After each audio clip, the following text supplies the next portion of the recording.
¿Qué tal? ¿Cómo está? Le damos la bienvenida a El Explicador de Enrique Ganem y María de Los Ángeles Aranda. En otras ocasiones le hemos comentado que uno de los problemas más serios que tenemos en este espacio es el de decidir de qué vamos a hablar, no porque nos falte material, sino porque nos sobra. Mire, todos los días en revistas científicas de todo tipo aparecen unas noticias realmente espectaculares que prometen nuevos desarrollos tecnológicos que abren nuestro entendimiento al funcionamiento del universo y a nosotros mismos. Vaya que incluso de una manera muy profunda en algunos casos cambian sustancialmente nuestra apreciación de quiénes somos, y la mayor parte de los problemas sociales que tenemos en el mundo tienen que ver con eso, tienen que ver con la autoimagen que tenemos y la imagen que tenemos de los demás. Eso es lo que en un momento dado configura la estructura de las sociedades, el qué tan fácilmente nos arreglamos para producir y para repartir lo producido, etcétera, etcétera, etcétera. Entonces la ciencia en ese sentido, y lo hemos dicho en muchas ocasiones, tiene ese papel profundamente revolucionario. No solamente nos da nueva tecnología que puede cambiar de manera espectacular los mercados del mundo, sino que también nos da nuevas perspectivas que nos cambian de manera profunda nuestros valores individuales y colectivos. Y eso es lo que a final de cuentas ha generado todas las revoluciones sociales, cambios en nuestra percepción de quiénes somos y quiénes debemos ser ante la sociedad. Acuérdense que de la Revolución Francesa salió, por ejemplo, la Carta de los Derechos del Hombre, que luego se convirtió en la Carta de los Derechos Humanos. Es un buen ejemplo. Bueno, pero menos rollo y más sustancia. Revista Nature Communications, una revista editorial Nature que hemos mencionado en muchas ocasiones, de formato electrónico, que puede ser descargada. Los artículos pueden ser descargados libremente. Son artículos completamente gratuitos. Es un trabajo realizado por investigadores del Instituto de Ciencia y Tecnología de Okinawa, que en más de una ocasión ha realizado trabajos de investigación muy interesantes.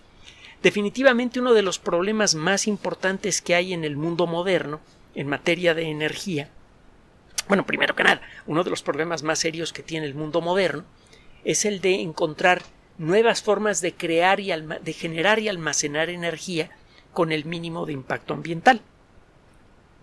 Las energías renovables más populares, la eólica, la fotovoltaica, etcétera, tienen, entre otros problemas, el de la temporalidad. Solamente produce usted energía solar cuando hay sol, ni siquiera todos los días, solamente cuando el día está lo suficientemente despejado. Y en el caso de la energía eólica ni le cuento. Necesita usted viento constante y con una cierta intensidad. El caso es que estas fuentes de energía muchas veces están vigentes, están activas, están produciendo cuando se necesita menos energía. Y además, generalmente esa energía es producida lejos de las zonas en donde es consumida. Estos problemas podrían comenzar a paliarse si usted pudiera tomar la energía generada por grandes granjas eólicas o por grandes granjas de celdas fotovoltaicas y pudiera almacenarla en baterías de alta capacidad, capaces luego de entregar esa energía de manera confiable. Estas baterías idealmente deben ser pequeñas, no deben ocupar un espacio muy grande, deben estar hechas de materiales poco agresivos con el ambiente, deben estar hechas de materiales que permitan su fácil reciclado y deben ser baterías además que duren mucho tiempo. Las baterías recargables, lo hemos mencionado en otras ocasiones, son baterías, en todas las baterías ocurre una reacción química y eso es lo que genera la electricidad de la batería. Cuando ocurre una reacción química, en pocas palabras, las moléculas reaccionantes intercambian electrones. Si usted se pone en el camino y atrapa a los electrones que van a salir de una molécula y van a entrar a otra, y en el camino usa usted esos electrones para producir luz, ya la hizo. Eso es lo que es una batería, para simplificar mucho las cosas. En una batería recargable, usted realiza una cierta reacción química para obtener luz. Cuando la batería se descarga es porque ya se agotaron las sustancias reaccionantes. Si usted inyecta electricidad, si usted mete electricidad por el camino por donde salió, usted puede revertir la reacción química. Los electrones que entran a la molécula que los donó inicialmente restauran la estructura molecular inicial. Y entonces de nuevo tiene usted dos sustancias listas para reaccionar. Cuando establece usted un circuito eléctrico de carga, le roba electrones a la molécula que los recibió inicialmente y se los regresa a la molécula que los dio inicialmente. Este proceso, en muchos casos, va desgastando la estructura física de la batería. En otras ocasiones hemos platicado lo que le pasa a una batería recargable con esto. Pues bien, existen varias tecnologías de baterías que pueden soportar este proceso muchas veces sin degradarse. Las baterías recargables en la actualidad, usted seguramente ya lo sabe a estas alturas, después de unos 100 o 200 ciclos de recarga, como que ya no aguantan la misma cantidad de energía. Usted las carga durante 8 horas, durante la noche, por ejemplo, y al día siguiente, en lugar de que su computadora personal le funcione por 5 horas, ahora le está durando 4 horas, y luego 3, y luego 2, y este proceso se va acelerando hasta que llega un momento en el que tiene usted que cambiar la batería, que sale bastante cara, por cierto. Si esto le pasa a un automóvil eléctrico, pues el berrinche que va usted a hacer, porque los automóviles eléctricos siguen siendo muy caros. Y las baterías, a lo mejor en los primeros modelos de automóviles eléctricos, a lo mejor a los 2 o 3 años, ya no están funcionando tan bien como uno espera. A los 3 años, entre 3 y 6 años después de haber adquirido el automóvil, las baterías a lo mejor ya le dan entre el 50 y el 60% de la capacidad que tenían cuando lo compró. Vaya chiste. Cambiar un paquete de baterías para un automóvil puede salirle en muchísimo dinero. Tiene tiempo entonces que los expertos en ciencia de materiales y en química y en otras disciplinas buscan tecnologías diferentes para baterías recargables. Y hay varias alternativas. Están las baterías líquidas, de las que ya hemos hablado en otras ocasiones, que son cosas grandotas del tamaño de un contenedor, que pueden guardar una cantidad de energía enorme.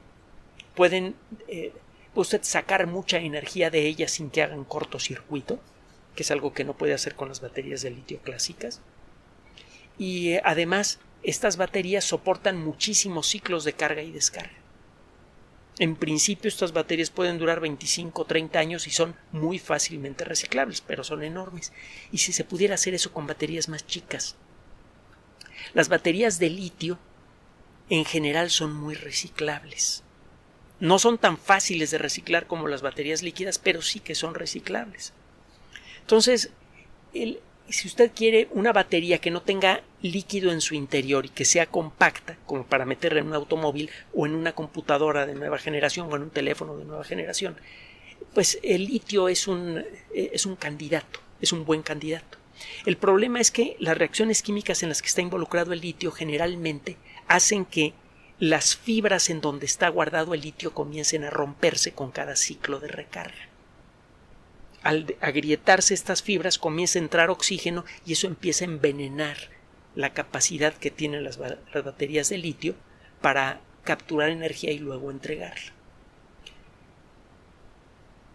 Tiene algún tiempo que este grupo de investigación de la Universidad del Instituto Tecnológico de Ciencia y Tecnología de Okinawa trabaja con una variante de la batería de litio.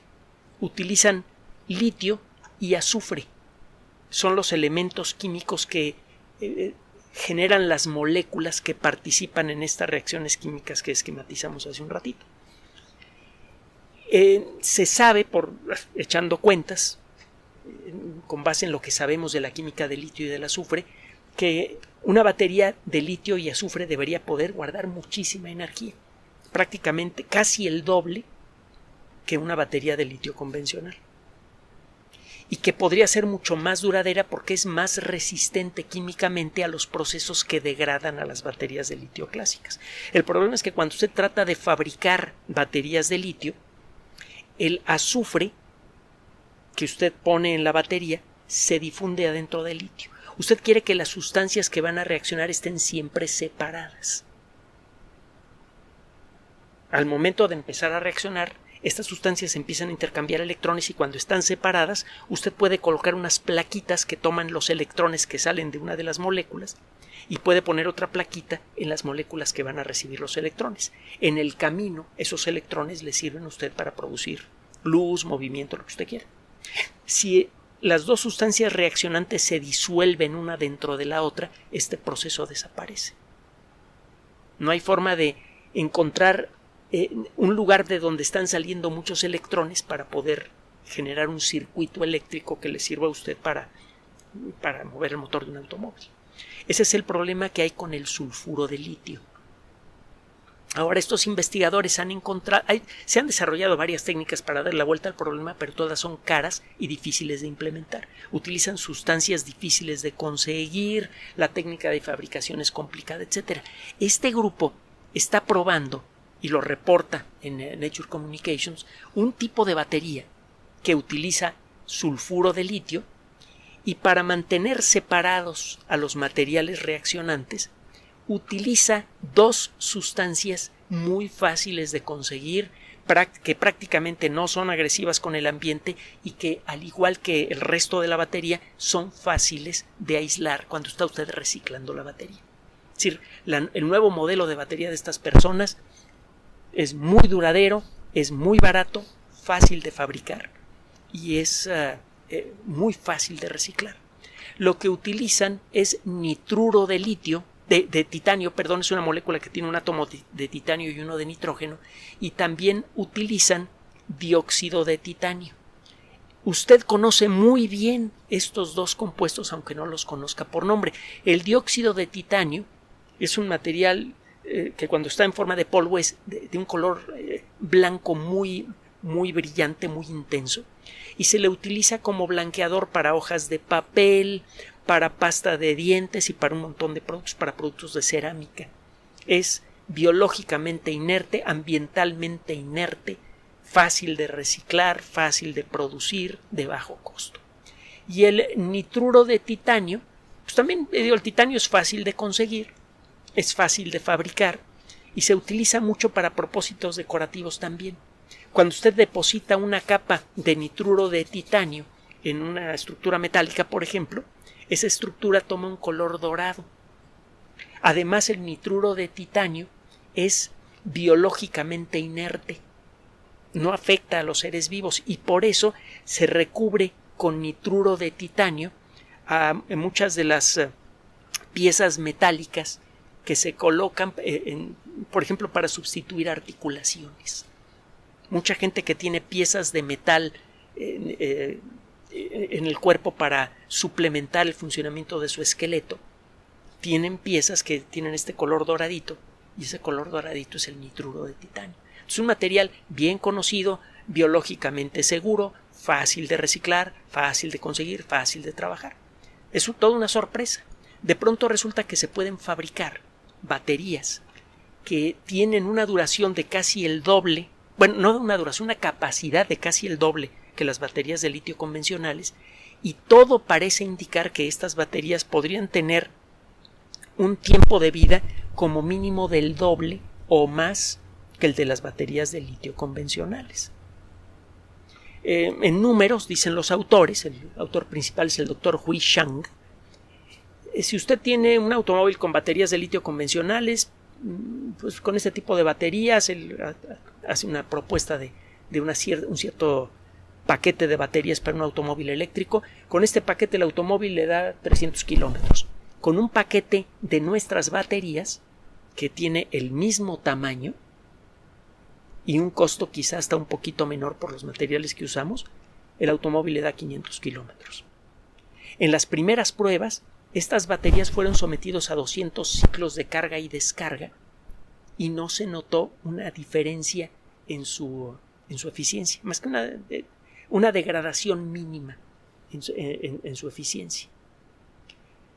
Si usted carga todos los días la batería de su automóvil, que es algo que normalmente no haría, usted al cabo de 200 días tendría las baterías casi como nuevas. Eso no pasa con las baterías de los automóviles actuales.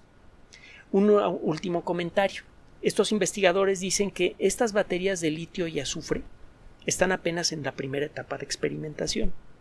con pequeños ajustes en la estructura interna, en el proceso de fabricación de las baterías, se cree que el tiempo de vida de las baterías se podría extender mucho más. No dicen cuánto, pero por los comentarios que hay por ahí en el ambiente, quizá unos 10 años de uso continuo todos los días. Estas baterías ciertamente podrían hacer que el precio de los automóviles eléctricos se desplome y de otros servicios eléctricos, por ejemplo, baterías para mantener alimentado a un hogar que tiene fotoceldas en su techo. Y esto haría práctico el asunto de empezar a liberar hogares individuales de la necesidad de comprar gasolina y gas. Los hogares individuales de todo el mundo podrían comenzar con una velocidad más o menos importante a dejar de usar directamente sustancias combustibles, con grandes beneficios para el ambiente. Es una notición. Y otra noticia rápida: un trabajo publicado en Advanced Science. Es una revista también importante en el mundo de la ciencia. Hemos platicado en otras ocasiones de Advanced Science. Bueno, se ha hablado de muchísimas revistas. Se trata de una nota nanotecnológica. Uno de los grandes problemas que hay en el mundo moderno. Por cierto, este artículo de Advanced Science, ciencia avanzada, es de acceso libre. Lo puede usted descargar libremente. Simplemente ponga Advanced Science y busque el artículo que fue publicado inicialmente el 18 de julio de 2021 y que desde entonces viene causando también mucho revuelo en el mundo especializado. Resulta que uno de los grandes problemas que hay con la medicina moderna es el de hacer llegar los medicamentos a donde de veras se les necesita. Hay muchos medicamentos que sabemos que son sustancias anticáncer maravillosas o que son sustancias antivirales maravillosas, etcétera. Pero el asunto es que cuando usted se toma esa medicina en forma de cápsula o se le inyectan, muchas veces se queda en el sistema circulatorio o llega a las células a donde debería llegar, pero no llega de la manera correcta. Muchas sustancias anticáncer, por eso en el laboratorio funcionan de maravilla y en la práctica el resultado es mediocre. La sustancia funciona, pero no llega a donde debe de llegar. Lo ideal sería poder empacar las moléculas de estas sustancias y enviar estos paquetitos con un encabezado que le diga al cuerpo: oye, este paquetito vas y lo pones en estas células y allí adentro de esas células lo abres. ¿Cómo le hace usted para decirle eso a las células humanas? El problema de hacer llegar estos medicamentos al lugar apropiado es enorme como consecuencia de lo increíblemente diminuto del problema. Déjame explicar. Nosotros tenemos como 200 millones de células en promedio. Cada célula tiene en promedio un diámetro como de 50 milésimas de milímetro. Hay unas que son más chiquitas, otras que son más grandes. Son terriblemente pequeñas las células. Una molécula es millones de veces más pequeña que una célula. Necesitaría usted encontrar la manera de crear una envoltura inteligente que tenga el tamaño de una molécula grande, meterle en su interior la molécula del medicamento y además crearle alguna envoltura química a esa nanoenvoltura que sirva para hacer llegar el medicamento al lugar apropiado. Pues eso suena absurdo. Necesitaría ser usted un nanocontenedor que fuera capaz de meter sustancias adentro de células selectas. Es imposible. Bueno, sí era imposible. Ahorita es muy difícil, pero ya vimos cómo hacerlo. Gracias en buena medida al trabajo de estos investigadores de la Universidad de Münster. Este trabajo, en pocas palabras, lo que hicieron fue esto. Hay cierto tipo de proteínas cuya estructura usted puede anticipar. Acuérdese que las proteínas son palabras moleculares hechas de letras moleculares que se llaman aminoácidos. Y hemos explicado en otras ocasiones que cuando construye usted una proteína, la fibra de proteína, una vez que está completa, cambia de forma. En lugar de ser un hilito, de que sea una molécula muy larga en forma de hilito, muchas veces las moléculas se hacen ovillo, y este ovillo toma una forma muy precisa. Todas las moléculas de proteínas se hacen ovillo. La estructura tridimensional de las moléculas de proteína es uno de los grandes temas de investigación en el mundo de la biología, en particular de la biología computacional.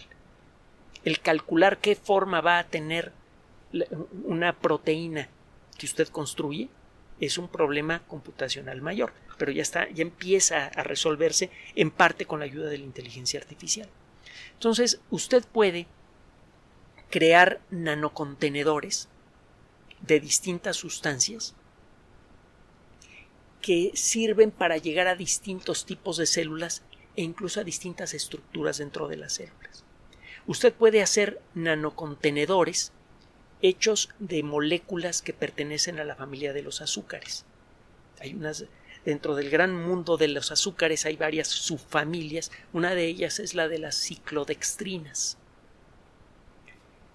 Estas moléculas de azúcar son afines a las membranas de algunas células. Entonces, usted puede colocar en el interior de estas nanoestructuras, que se pueden fabricar fácilmente y en grandes cantidades, durante el proceso de construcción, usted puede colocar adentro de estas cajas de ciclodextrina la sustancia que usted quiera. Y jugando un poco con la estructura molecular de la caja de ciclodextrina, puede aumentar la probabilidad de que ciertas células se coman a estas nanoestructuras. Las inyecta usted en la sangre, empiezan a circular por todo el cuerpo, y en la mayoría de los casos cuando tocan a una célula simplemente rebotan encima. Pero cuando tocan a cierto tipo de células se diluyen en la membrana de la célula y dejan en su interior la sustancia activa. Si usted calcula la estructura molecular apropiada para su caja de ciclodextrinas, podría usted conseguir que estas cajas solamente se diluyan en la membrana de células cancerosas, y la carga que traen es una sustancia que mata a la célula. Esto podría permitir la destrucción de células cancerosas en cualquier lugar del cuerpo con una inyección. Es algo que se viene buscando por varios caminos diferentes desde hace algunos años, con éxito al principio muy limitado, pero cada vez creciente. Y estos investigadores además describen otro tipo de jaulas moleculares, algunas hechas de proteínas, otras hechas de grasa, que sirven para llegar a distintos tipos de células. Es decir, que estamos aprendiendo a fabricar contenedores que saben reconocer a qué células deben entregar su carga. Así como entregan un veneno a una célula cancerosa, estos nanocontenedores podrían incluir los elementos de edición genética, los elementos CRISPR-Cas, que sirvan para corregir genes en otro tipo de células. Es algo que ya se ha hecho en seres humanos por primera vez, lo anunciamos hace poco, ¿se acuerdan? Ya comienzan las terapias genéticas directas en seres humanos. Esta tecnología podría revolucionar de manera espectacular el mundo de la medicina y ya está casi lista para ser utilizada en seres humanos. Así que a lo largo de los siguientes 5 a 10 años podríamos ver un cambio espectacular en las terapias contra el cáncer, en la terapia contra enfermedades genéticas y muchas otras cosas, terapia contra virus, etcétera, etcétera, que habrían resultado inimaginables para la mayoría de los científicos especializados a finales del siglo pasado. Puras buenas noticias del mundo de la ciencia. Por favor, manténgase en contacto con nosotros frecuentemente para conocer cuáles son sus preferencias, cuáles son sus temas de interés. Gracias por su atención.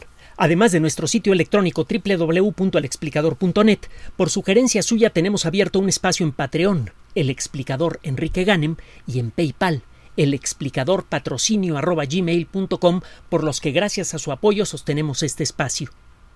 Puede usted descargar gratuitamente estos audios en formato MP3 en Spotify y en iTunes como El Explicador sitio oficial y en SoundCloud como El Explicador, y con formato de video en YouTube en El Explicador sitio oficial. Recuerden nuestras redes sociales de siempre: Twitter Enrique-Ganem y en Facebook Enrique Ganem sitio oficial, El Explicador y los grupos que usted ya conoce. Finalmente, El Explicador siempre somos María de Los Ángeles Aranda y Enrique Ganem. Gracias.